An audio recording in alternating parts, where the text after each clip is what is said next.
by transcription. It's National Wheaties Week.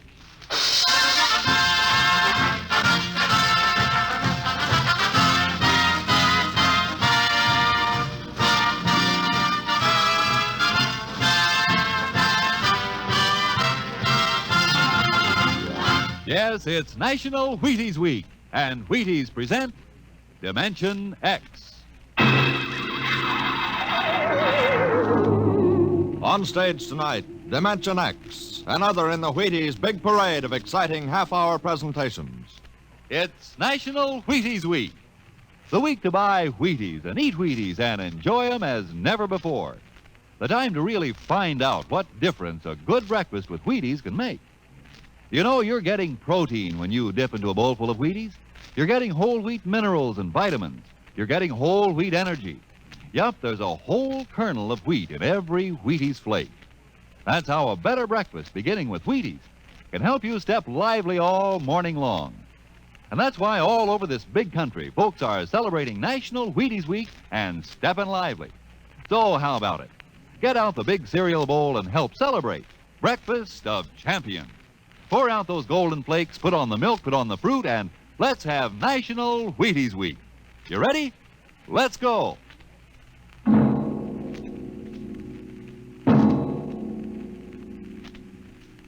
Tonight, Dimension X presents The Martian Chronicles, a dramatization of the new novel by one of our most brilliant young science fiction writers, Ray Bradbury. The Martian Chronicles.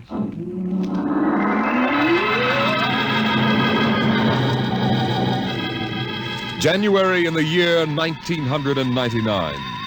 1 minute it was Ohio winter with doors closed, the panes blind with frost, icicles fringing every roof, children skiing on snowy slopes.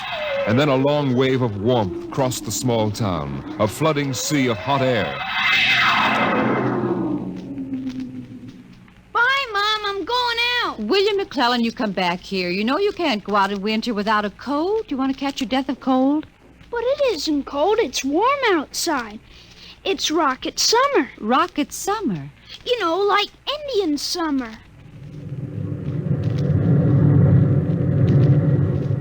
The rocket lay on the launching field, blowing out pink clouds of fire and heat, cracking the icicles, melting the snow, making summer with every breath of its mighty exhausts. It seared the faces of the watching crowd and drove them back. And then they saw the red fire and heard the big sound as the silver rocket shot up toward Mars and left them behind on an ordinary Monday morning on the ordinary planet Earth.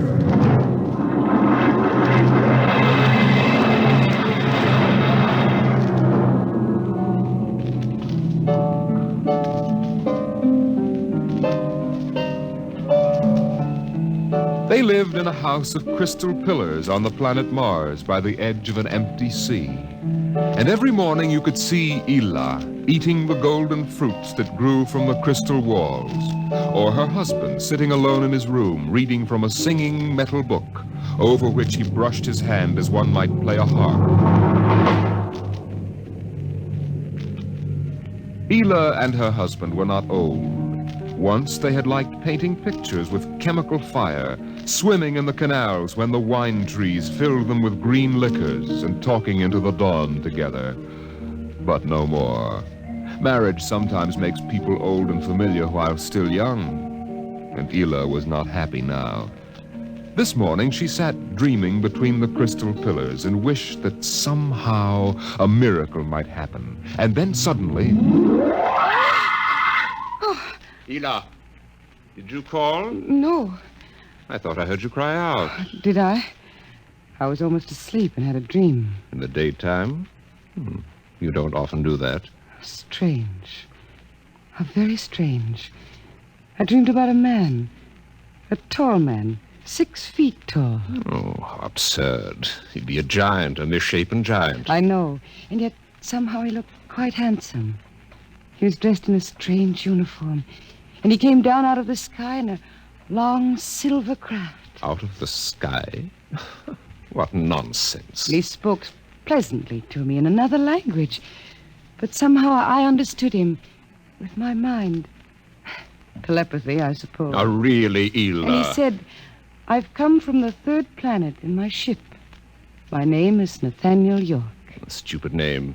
Who ever heard of a name like that? Perhaps they have names like that on Earth. That's ridiculous, Ela. Everyone knows the third planet is incapable of supporting life. There's too much oxygen in their atmosphere. I suppose. But haven't you ever wondered if... Well, wouldn't it be fascinating if there were people there and they traveled through space in some sort of ship? Really, Ela? You know I hate this emotional wailing. Now, let's get on with our work.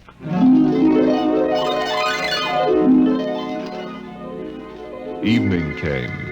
The twin white moons of Mars were rising, and the house closed itself in like a giant flower.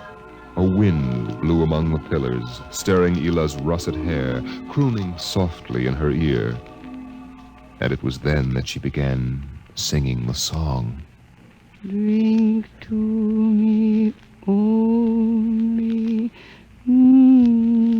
thine eyes, and I will pledge with mine. Ela, what's that song? I don't know. What do you mean you don't know? I've never heard it before. Did you compose it? No. Yes. No, I don't know, really. I don't even know what the words are. They're in another language. It was part of the dream I had, I guess. Oh. You know, you haven't been yourself lately.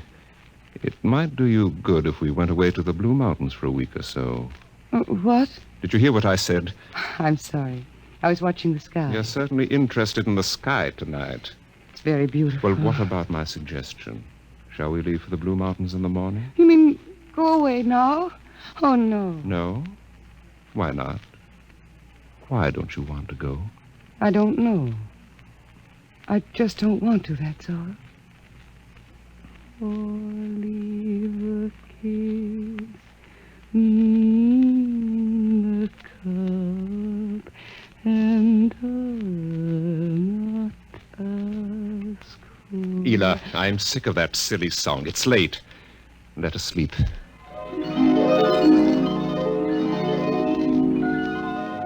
From the crystal walls poured a soft carpeting of mist to support Ela where she lay down to sleep. But through the night she tossed restlessly, until just at dawn the dream recurred. Ela, wake up. What? Oh, what is it? You've been dreaming again. You talked in your sleep. Did I? Yes. What were you dreaming? The ship. It came from the sky again. And the tall man stepped out and talked with me, telling me little jokes and laughing. What else happened? And then this Captain York... Oh, I can't. It's all so silly. Tell me. He said I was beautiful. And then he kissed me. I thought so. What else? Why, Eel, you're so bad-tempered. It's only a dream. Is it? You know I can read your mind. You can't keep secrets from me. Well, all that happened was this Captain York told me... Well, he told me he'd take me away in his ship into the sky. Take me back to his planet with him. It's quite ridiculous, really. Ridiculous, is it? You should have heard yourself. Fawning on him, talking to him, singing with him all night. In your dream, he landed in Green Valley, didn't he? Please. And he told you he was coming today. Yes. But what's come over you? It was only a dream. You can't be jealous of that. No, I suppose not. Forgive me. I'm being childish. Eel, you're sick. You've been working too hard. No, I'm all right. But perhaps you're right. Maybe I could use a little relaxation. Yes. I think I'll take the morning off and go hunting. Hunting? Yes, in Green Valley.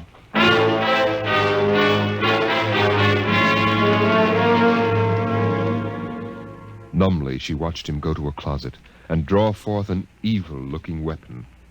And then her husband was gone, walking toward Green Valley. And Ela waited, watching the sky for an unknown thing, trembling with a nameless fear. And then it happened. A whirring, rushing sound. The warmth as of a giant fire passing in the air. The gleam of metal in the sky. He's come. It's true. The dream is true. The rocket vanished over the hill. The sky was empty again. And trembling, Ela waited again, looking toward Green Valley and seeing nothing. Listening for sounds and hearing nothing. Until a shot sounded, very sharply, the sound of the evil weapon. Oh, no. No. Her body jerked with the sound, and she wanted to scream and never stop screaming. For now she knew the dream could never come true. There was nothing left but the song, the strange and fine and beautiful song. Drink to me only with thine eye, and I will pledge with mine. Or leave a kiss within the cup.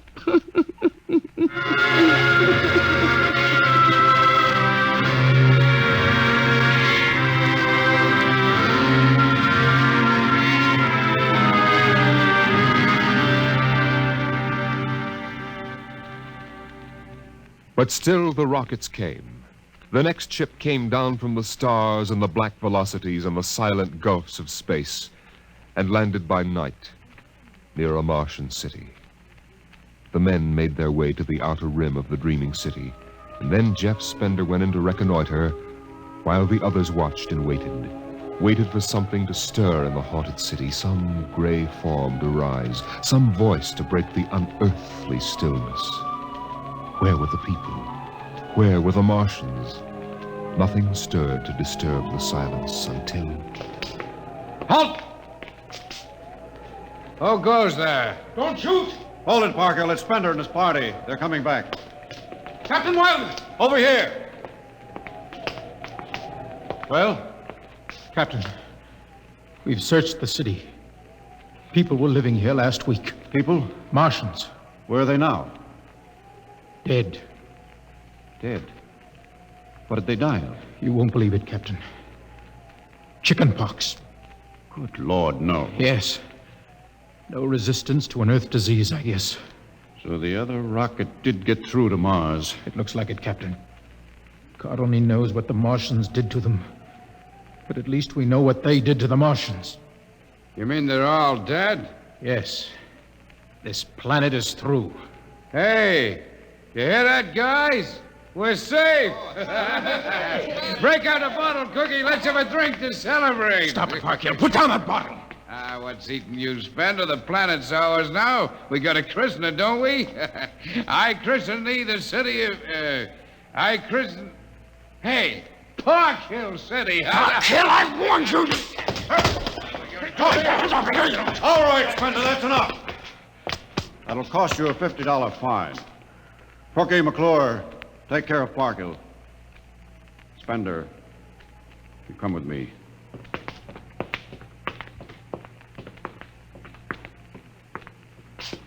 All right, Spender, why did you hit him? I don't know, Captain. I was ashamed, I guess.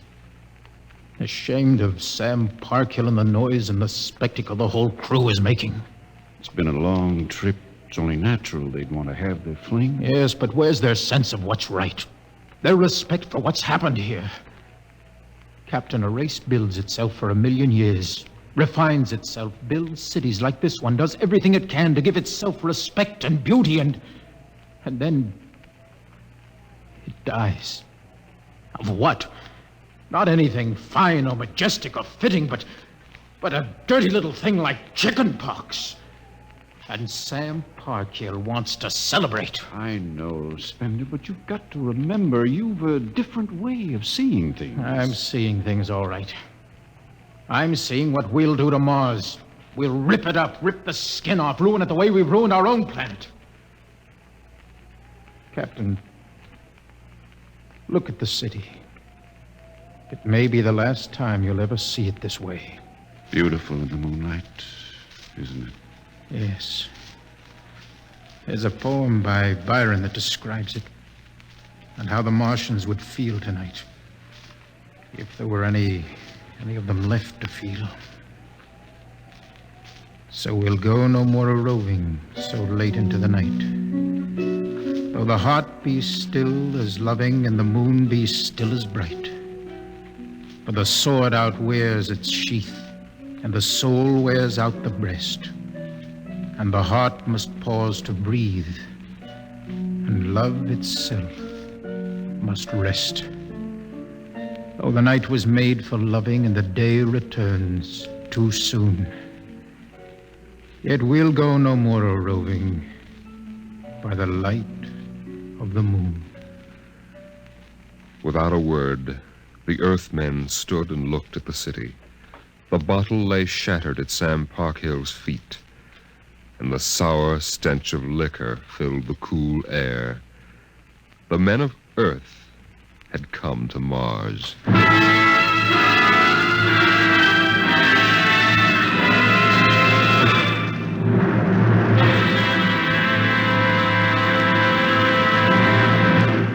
Dimension X will continue in just a moment. It's National Wheaties Week.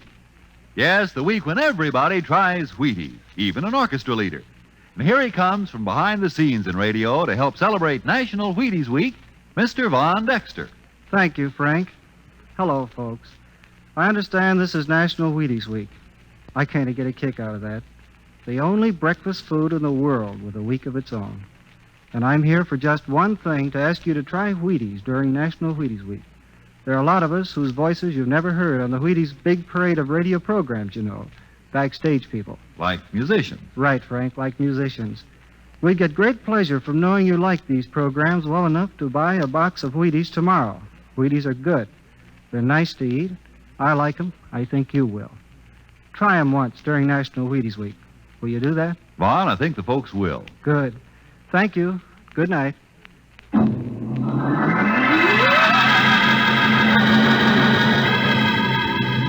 The men of Earth came to Mars.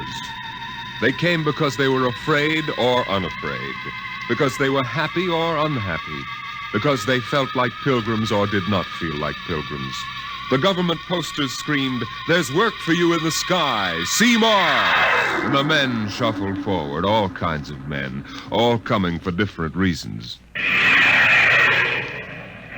The rockets came like drums beating in the night.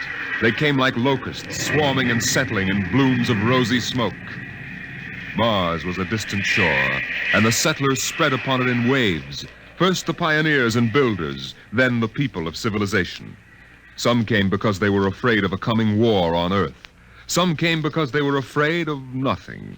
Some came to escape from the smell of the subways and the cabbage tenements. And some came from houses like the one in Ohio. It was a good house, the house in Ohio, and for 6 years the family had lived there contentedly, enjoying music and poetry and the rich, warm things of life. For the house had been built to be lived in the year 2020. It contained all the latest automatic devices, from talking book recorders to singing clocks. 7 o'clock, time to rise, open your eyes. Tick-tock, 7 o'clock, time to rise, open your eyes. As the family rose and dressed, the beds whirred electronically and made themselves. In the kitchen, the stove sighed, and ejected from its warm interior 8 eggs, sunny side up, 12 bacon slices, 2 coffees, and 2 glasses of milk. 7-9, breakfast time. Come and dine. 7-9. Beside the breakfast table, the facsimile machine clacked and deposited the morning paper on the table. The headlines today spoke ominously of the danger of a coming war, and the man frowned as he read the news. Today is August 4th, 2026.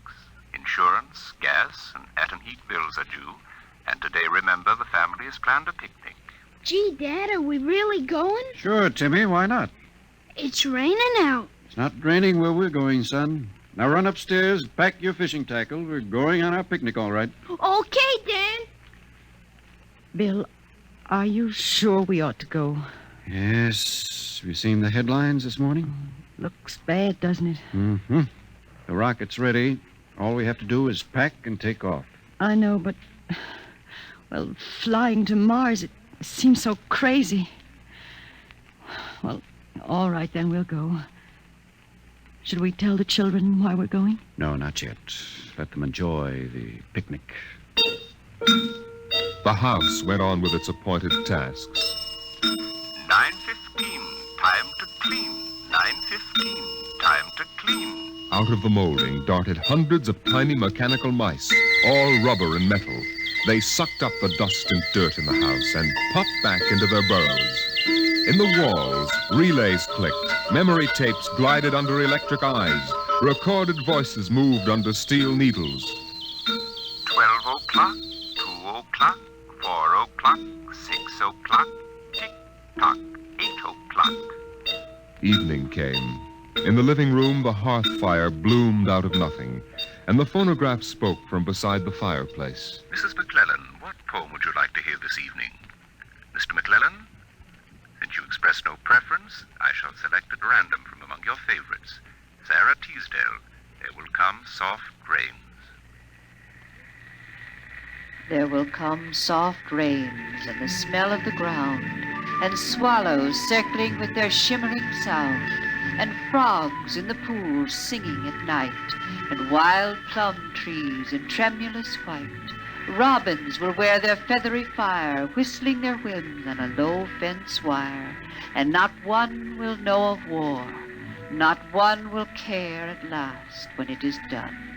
Not one would mind, neither bird nor tree, if mankind perished utterly.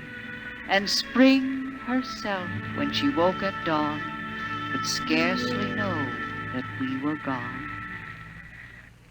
The phonograph finished the poem, but there was no one there to hear, for the family had gone to Mars.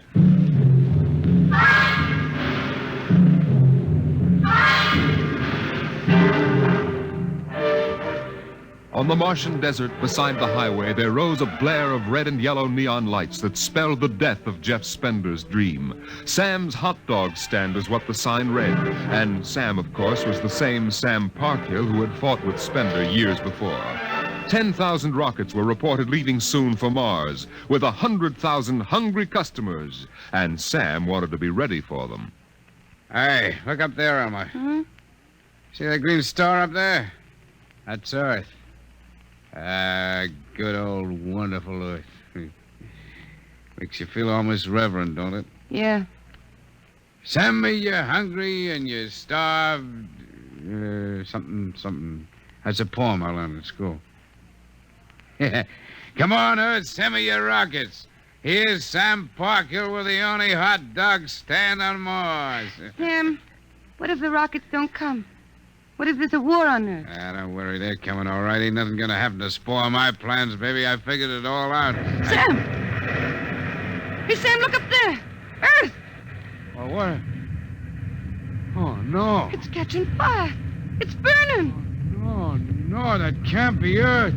Elmer, they can't do this to me. I got all our money invested in this place. Go ahead, Sam. Switch on more lights. Turn up the music. Get the hot dogs on the fire.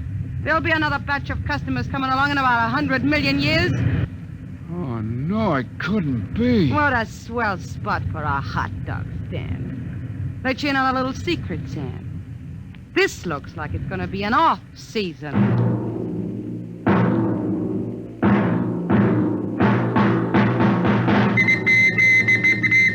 The light beam radio crackled with the news.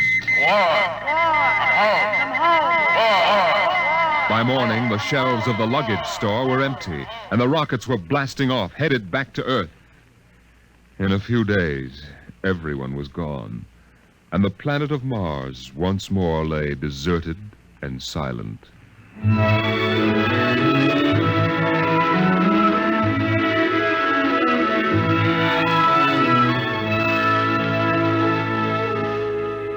And then, after all the rest had gone, one last rocket landed on Mars. A small, family-sized rocket come all the way from Earth. It seemed a long way to go for a picnic, But Dad had suggested a fishing trip, and Mother thought the whole family would enjoy a vacation. So here they were, floating down a Martian canal, with Timothy sitting in the back of the boat with Dad and Mother up front holding Alice the baby, and the deserted Martian towns drifting slowly by. Dad, What is it, Timmy? when do we see the Martians? You promised we would. Soon, Tim, soon. Oh, but William, the last Martians died out years ago.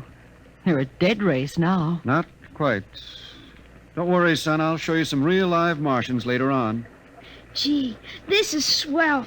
I wish we didn't ever have to go home. How long can we stay? 1,000,000 years. 1,000,000 years? Yes. It's time we told you, son. We're not going home. This is where we'll live from now on. But what about the rocket? What about Ohio? There's nothing there now but ruins. The last Earth radio just went off the air. That means the war is over and Earth is finished. We're going to blow up our rocket and start all over. See if we can't build a better world up here. You mean Mars is gonna be our home? Yes. I hope you don't mind too much. No, sir. But what about the Martians? When do we get to see them? There they are, son. Look down at the water. I don't see anything there. Beside the boat. Look at the reflections in the water. But that's us down there. Just you and me and Mom and the baby. Yes, son. You see, we're the Martians now. For a long, silent moment, Timmy stared down at the reflections of the family in the waters, and the Martian stared back up at him.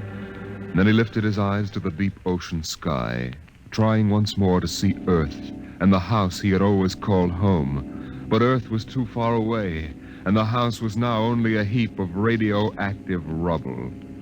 Only one wall remained standing, and within the wall a voice spoke again and again and again. Not one would mind, neither bird nor tree, if mankind perished utterly, and spring herself, when she woke at dawn, would scarcely know that we were gone, that we were gone, that we were gone, that we were gone, that we were gone, Today is that we October were 5th, gone. 2026. Today is October 5th, 2026.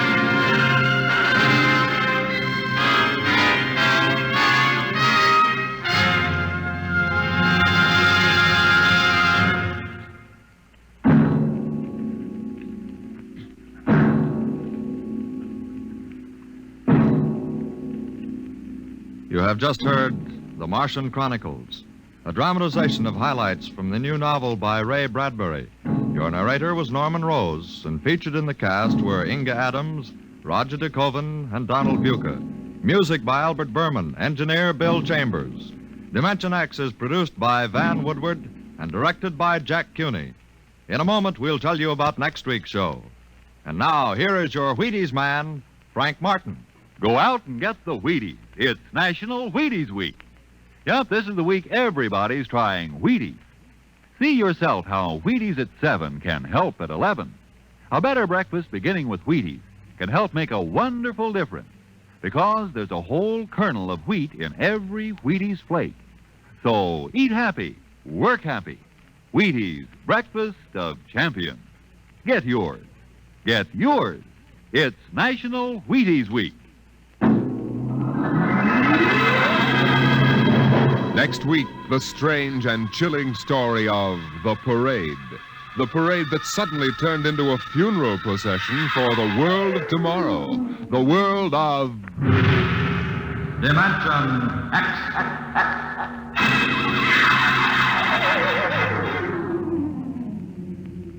And this is the Wheaties man, Frank Martin, inviting you to listen on Saturday, that's tomorrow night, to Joel McRae in Tales of the Texas Rangers on the Wheaties Big Parade.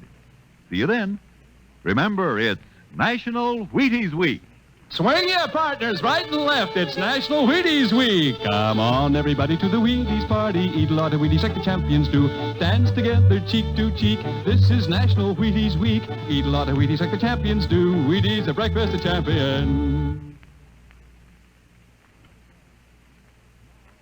The preceding was transcribed. Coming up is Jack Late. Listen for Bill Bendix, October 6th on NBC.